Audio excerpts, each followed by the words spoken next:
इन वंदे मातरम। मैं सैनिक चंदू चौहान। आप लोगों को अभी तमाम वीडियो में डाला था, कल भी वीडियो डाला था यूट्यूब में। तो ओवैसी आए थे हमारे यहाँ और अभी इनकी मीटिंग चल रही थी। ये तमाम बातें रखते, अपोजिशन लीडर है। हम चाहते हमारी बात कोई रखे, यही हम चाहते। पर लीडर में जो ऑलरेडी सत्ता में है वो भी हमारी बात नहीं रख रहे, ना ही कोई विपक्ष वाला उठा रहा था। इसलिए हमें उम्मीद थी कि ये तो हमारी बात रखेंगे, पर कोई नहीं सुनने वाला इस देश में जवानों की बात। इसीलिए न्याय के लिए हम इधर उधर दर दर की ठोकरें खा रहे हैं। आप पहले ये वीडियो देख लेना मेरे, अभी जो मैं वीडियो डालूंगा। आप इससे क्या सोचते हो कि एक ही जवान नहीं, हम सिर्फ सरकार से दो ही चीज चाहते हैं। जब ये शोषण रोक दो और जो सहायक सिस्टम है वो भी रोक दो। जब भी जवानों को पनिशमेंट दिया जाता है वो गलत तरीके से दे देते हैं, उसका वीडियो ऑडियोग्राफी के तहत उसको पनिशमेंट दिया जाए, उसकी एक कॉपी उस जवान को दे दिया जाए, प्रदान किया जाए। और जो हमारा आर्म फोर्सेस ट्रिब्यूनल कोर्ट है वो भी मिलिट्री के ही अधिकारी रिटायर होने के बाद वही उनका पैनल बैठता है, वही जजमेंट देने वाले होते हैं। फिर वहां से हम टूट जाते हैं, 2 लाख 2.5 लाख 1.5-2 साल तक लड़ते, फिर लास्ट में हम बोलते हाथ जोड़ देते, बोले अभी बस कोर्ट नहीं लड़ पाएंगे हम। फिर बाद में हम जाते हैं हाई कोर्ट में। फिर ऐसे क्यों? वो हाई कोर्ट में ही कर दो ना फिर डायरेक्टली, क्योंकि हाई कोर्ट के पास ऑलरेडी देश भर से इतने केसेस पेंडिंग चल रहे कि हाई कोर्ट के पास टाइम नहीं। इसलिए हाई कोर्ट ने बोला आपका ही मिलिट्री का मैटर है, एक अलग से कोर्ट कर दो। मिलिट्री का मैटर है तो फिर बाद में जब मिलिट्री का मैटर अलग से डिसीजन दे देता है, फिर हाई कोर्ट में क्यों बुलाते हो? फिर ऐसे ही बोल दो कि हाई कोर्ट में मत आना। सबसे बड़ा पॉइंट है, आप सोचने वाली बात है, सबसे बड़ा पॉइंट है। हाई कोर्ट में क्यों बुला रहे हो? फिर बाद में फिर हाई कोर्ट में ही हमको जगह क्यों नहीं दे रहे? क्योंकि हमारा ट्रिब्यूनल कोर्ट में वहां पे तोड़ दिया जाता है हमको। और एक है हमारे, और दूसरी बात ये है, देश में कितने जवानों के ऊपर आपने टर्मिनेट किया है उसका आंकड़ा बता दो पार्लियामेंट में। हम देश की हिफाजत करते हैं, हम आप लोगों की हिफाजत करते हैं, पर हमारी हिफाजत करने वाला इस देश में कोई नहीं। ये सच है, मैं प्रूव कर सकता हूं। ये कैसे? आप सुनिए। जितने जवानों को आपने टर्मिनेट किया उसका आंकड़ा बता दीजिए। जो भी जवान टर्मिनेट होता है उसको राज्य में और केंद्र में नौकरी करने का अधिकार नहीं होता है। पर पाकिस्तान से आने वाले लोगों को यहाँ नागरिक भी बनाया जाता है, उसको टिकट भी दिया जाता है। पाकिस्तान से टेररिस्ट आते हैं, उनको यहाँ आत्मसमर्पण करने पे सत्कार भी किया जाता है। आप सोचो। और जो जवान आपकी हिफाजत करता है, हमारे देश की हिफाजत करता है, जो वो सच बोलता है, वो शोषण का तो शिकार होता ही है, पर बाद में उसके गांव वाले लोग उसको किस तरह नजर से देखते हैं, आप सोचो। वो टेररिस्ट की तरह नजर से हो जाता है, जिसको फौज ने निकाल दिया, बड़ा दाग लग जाता है उसके ऊपर, पर वो शोषण का शिकार हो जाता है। उसकी मैं हर एक जवान को जो शोषण का शिकार हुआ है, उन जवानों को आह्वान करता हूं कि आप आइए मेरे साथ लड़िए, हम लड़ेंगे आपकी लड़ाई। हम देश की हिफाजत करते, हमारी हिफाजत करने वाला इस देश में कोई नहीं। हम सभी मिलकर एक साथ, सभी जवान एक साथ आवाज उठाएंगे।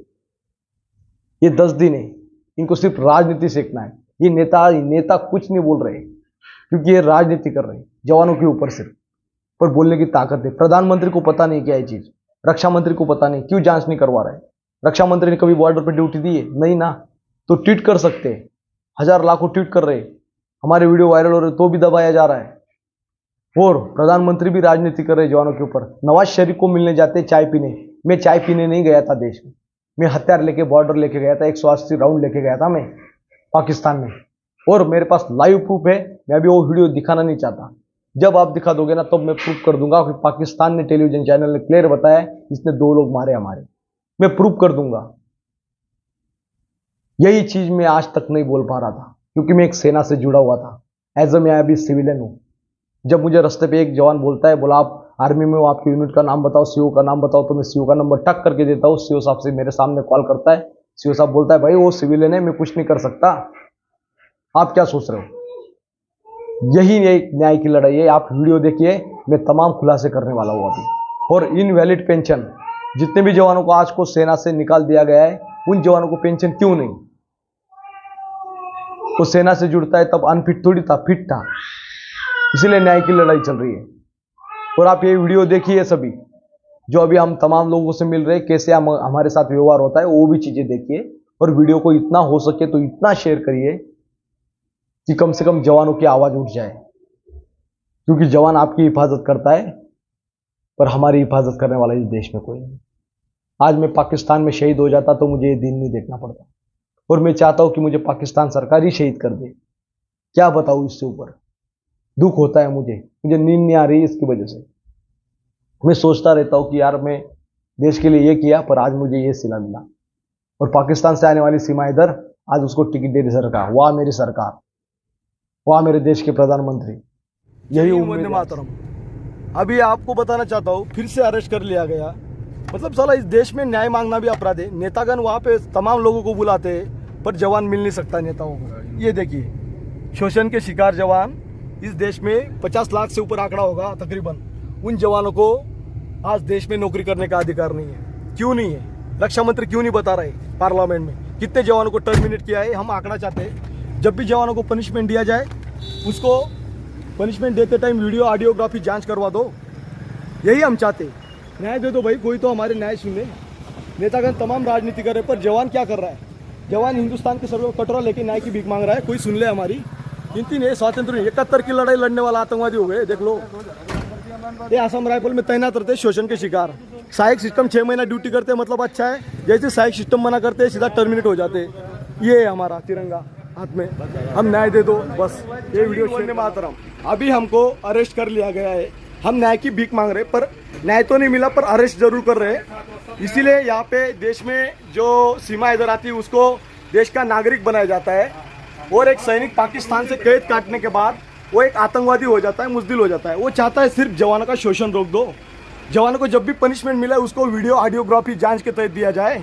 क्योंकि यहाँ पे जनरल साहब हमारी बात नहीं रखेंगे, प्रधानमंत्री सिर्फ राजनीति करेंगे, पर जवान न्याय चाहता है। यहाँ ओवैसी साहब आए थे, अपोजिशन ने, हम तमाम नेताओं को मिल रहे, पर जवान के साथ कोई हिंदुस्तान में खड़ा नहीं होना चाहता है। हम चाहते हैं जनता हमें न्याय दिलाए, या तो आतंकवादी घोषित कर दे इस जवानों को। क्योंकि जितने भी जवानों को टर्मिनेट किया है उसका आंकड़ा बताए। सरकार आंकड़ा नहीं बता पा रही है, आंकड़ा नहीं बता पा रही। इसीलिए हम चाहते हैं आंकड़ा बताए। वो जवान को देश में नौकरी करने का अधिकार दिया जाए। उसको नौकरी करने का भी अधिकार नहीं, वो आतंकवादी की तरह होता है। देखिए हमारे सामने खड़े असम राइफल में तैनात थे, 2001 में शोषण का शिकार हुए, 17 साल तक शोषण का शिकार है। बाबा का बच्चा शहीद होता है, लोन से वो 5 लाख का स्मारक बनाते हैं, फिर बाद में न्याय के लिए हमारे साथ जुड़ते हैं। ये इसलिए हम यहाँ पे निवेदन तमाम नेताओं को देते हैं, पर कोई हिंदुस्तान में जवानों की पीड़ा नहीं रख रहा है। इसलिए हमने लिखा है, हिंदुस्तान नामर्द नेताओं का हो गया क्या? इसीलिए न्याय चाहते, न्याय की भीख दे दो सरकार। आप सिर्फ राजनीति कर रहे हो सभी लोग। मैं सैनिक चंदू चौहान, जिस तरह हम देख रहे हैं तमाम हिंदुस्तान में हर नेताओं के पास जा रहा है, कोई नेता हमारी बात सुनने के लिए तैयार नहीं। हम चाहते हैं जब भी जवानों को पनिशमेंट दिया जाए, तब भी उस जवानों को वीडियो ऑडियोग्राफी जांच की एक कॉपी दिया जाए साहब, ताकि अधिकारी गलत तरीके से उस जवान को पनिशमेंट ना दे। इसीलिए हिंदुस्तान में उस आंकड़ा बताया जाए जितने जवानों को टर्मिनेट किया है, और रक्षा मंत्री वो आंकड़ा बताए पार्लियामेंट में कि कितने जवानों को आपने टर्मिनेट किया है। वो जवान देश में नौकरी क्यों नहीं कर सकता? जिस देश की रक्षा करता है वो जवान राज्य में नौकरी क्यों नहीं कर सकता? क्योंकि जब भी जवान टर्मिनेट होता है वो राज्य में, केंद्र में नौकरी करने का उसका अधिकार छीन लिया जाता है, मतलब वो एक जवान टेररिस्ट हो जाता है। इसीलिए भारत सरकार को ये अपील करता हूँ, पार्लियामेंट में इस मुद्दे को जब तक नहीं उठाओगे ये चंदू चौहान पीछे नहीं हटेगा। आज मेरा शोषण हो गया, कल मैं किसी मेरे भाई का शोषण नहीं होने दूंगा। और आज़ाद भारत में हम गुलाम होते जा रहे हैं। जिस तरह हम तमाम नेताओं से मिल रहे, कोई नेता हमारी बात रखने के लिए तैयार नहीं। इसीलिए मैंने लिखा है, हिंदुस्तान नामर्द नेताओं का देश होगा। जिंदा मीडिया की तलाश है, जिंदा लोगों की तलाश है। पिछले 3 महीने से हम सड़कों में भीख मांग रहा हूँ। यहाँ पे पाकिस्तान में 4 महीने यातना जलता हूँ। मैं पाकिस्तान में शहीद हो जाता तो मेरे लिए बेस्ट दिन रहता, पर आज मैं ये बताना चाहता हूँ, पाकिस्तान से टेररिस्ट आता है, उसको यहाँ पे नागरिक बनाया जाता है, उसको यहाँ पे जेएनके गवर्नमेंट नौकरी दे सकती है, पर एक सैनिक जो पाकिस्तान में यातना जलता है उसको यहाँ पे आतंकवादी की तरह ट्रीट किया जाता है। यही हमारी सच्चाई है। बाबा का बच्चा, जब बाबा देश की रक्षा करता है, 71 की लड़ाई लड़ता है, तब बाबा का बेटा शहीद नहीं, जब पीड़ा के शिकार होता है और 4 साल नौकरी करने के बाद शहीद हो जाता है। जिस तरह एमएच में जाता है, शहीद होने के बाद बाबा के बेटे की पेंशन आज तक सरकार दे नहीं पा रही है। पर इनके पास पार्टी फंड होता है, इनके पास तमाम नेताओं को 1.5 लाख रुपए पेंशन देने के लिए ताकत है, पर जवान की एक पेंशन दे नहीं सकते। वो जवान देश के लिए शहीद हो गया। जिस तरह हम बताना चाहते हैं, बाबा ने स्मारक बनाया अपने बेटे का, जो 5 लाख रुपए लोन निकाल के अपने बाबा ने वो सम्मान रखा, क्योंकि एक सैनिक का कर्तव्य होता है, उन्होंने कर्तव्य किया। ये सर हमारे साथ, ये अभी इनका शक्ल देखिए कैसे हो गया है। अभी ये चली गई इनकी, शोषण का शिकार 17 साल से। ये असम राइफल में कार्यरत होते, जब ये बड्डी सहायक सिस्टम में काम करते घर में मैडम 2001 में जब इनको वॉशिंग मशीन का हमको पता भी नहीं था, तब इनको मैडम बोलती है वॉशिंग मशीन का काम करवा लो। काम करती है तब ये अच्छा लगता है, 6 महीने तक सहायक सिस्टम काम करता है तो अच्छा रहता है। जैसे ही सहायक सिस्टम पे मना कर देता है सीधा ही नौकरी से टर्मिनेट कर दिया जाता है और 3-3 महीने तक जेल में रखा जाता है। फिर बाद में अभी 17 साल तक शोषण का शिकार होते हैं। हम चाहते हैं हमारे साथ जो शोषण हुआ है वो रोक दे सरकार। राष्ट्रपति से लेकर प्रधानमंत्री तक सारों को लिखित पत्र दे चुका हूँ 2019 से लेकर, पर आज 11 साल के बाद मुझे रास्ते पे भीख मांगने के लिए छोड़ दिया सरकार। इसीलिए न्याय के लेके कटोरा लेके मैं न्याय मांग रहा हूँ। आज जवान सुरक्षित नहीं, आप लोग कहाँ सुरक्षित हो गए? ये नेता लोग सिर्फ राजनीति कर रहे हैं, पर हमारा न्याय देने के लिए इस नेता में कोई नहीं बैठा है। इसलिए हम न्याय चाहते हैं। न्याय जिस तरह पुलिस डिपार्टमेंट वाले हमारे यहाँ ले आते, खींच के लेके आ जाते, नेता लोग यहाँ सभा ले रहे तो बोलने की ताकत नहीं है क्या? किसी में तो होगी। ओवैसी सभा है, ये तो रख सकते हैं। कोई अपोजिशन लीडर है, हमारी बात तो रख लो। हिंदुस्तान में हम सैनिक है, हम आतंकवादी नहीं है जिस तरह हमको लिया जा रहा है। पर आज लोगों को आपको यही आह्वान करूंगा, हमें न्याय दे।